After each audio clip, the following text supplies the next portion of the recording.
Oh, good, you're there. Right, M.O.T day. So we're just going to have a quick look around, check all the lights and the wipers and all the usual stuff, like you do.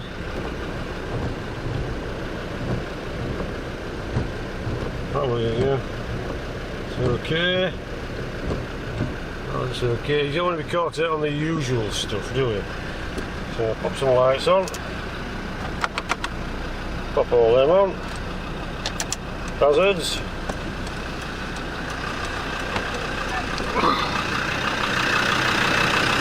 Okay, side lights.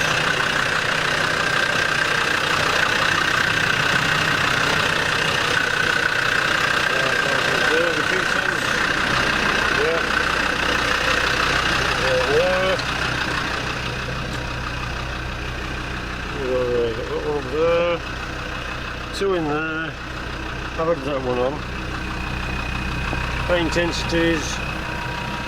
Yeah. 1, 2. Looking good. Now we check the brake lines. Right. I shall review that on the film, see if they work or not. It's not worse than being caught out by a bumming blown bulb or a dodgy wiper. Let's have a look at the blades, shall we?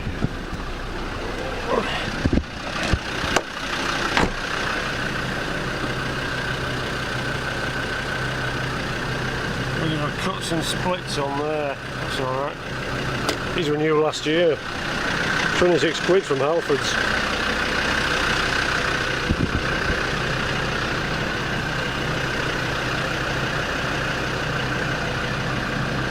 Yeah, they're good. Doesn't matter about the back one, that's not included in the M.O.T. Windscreen's not cracked, M.O.T tyres are good. Okay then. Right, we'll see how it goes. One thing, just check the oil. Now it's on the road before I did this. I found it was down to the minimum. The oil levels dropped to the minimum, which was astonishing considering the amount of diesel that should be going into it. I reckon that turbo cartridge that we changed, it's gone. I think that's chucking oil back into the engine because I checked the blue intercooler pipe and that was full of oil. So anyway, see you in a bit. Oh, good, you're back. Right, back home after the M.O.T. Of course, the pass would have been nice, but that's obviously not going to happen. As usual, my pre-M.O.T. possible failure testing skills are completely off beam. I was thinking emissions because of the oil that's coming in from the turbo again, and the brakes because after my so-called changing the fluid yesterday, I've got a soft pedal. Guess what? No mention of those whatsoever. Nothing. Past the smoke, past the emission test, the limit is 2.18, passed at 1.60. So even burning oil, they're still quite clean. So that's a pass. Never mentioned brakes at all. Perhaps I just ran out of space on the paper. Yeah. So big fail. Oh, big time. Right. Anti-roll bar pins or bushes on the near side front, off side rear, near side rear. Okay. Coil spring fractured or broken near side front. That explains why it sat down at the front. Right. One the funny thing is, the first time I looked around this car ever in 4 years ago, I thought could do some front springs and shockers. Never done them. I've been too busy paying out for everything else. So now I've no choice. So there'll be 2 springs, 2 shockers. Now we get into the corrosion. Near side front body mount on sill. Off side front body mount on sill. Off side front inner wheel arch. Near side front inner wheel arch. Near side rear inner wheel arch body mount. And that's a major stuff. The advisory stuff is both shocker turrets are corroded. Bumper mountings corroded, but not likely to become detached front.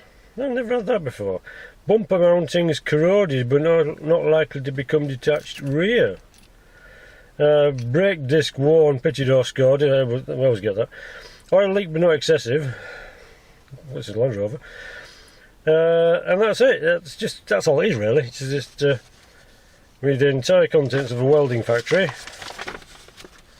and it'll be fine. So at the moment, Big Lollopy is poorly. He's going to have to go to the vets. Now you're probably thinking, get shut. It's a pile of crap. Yeah, I think you're right. To be honest, it's always been a pile of crap. It really has. I've been trying to polish a turd. Even sprinkling lots and lots of glitter on has let me down. Right, so I need a plan.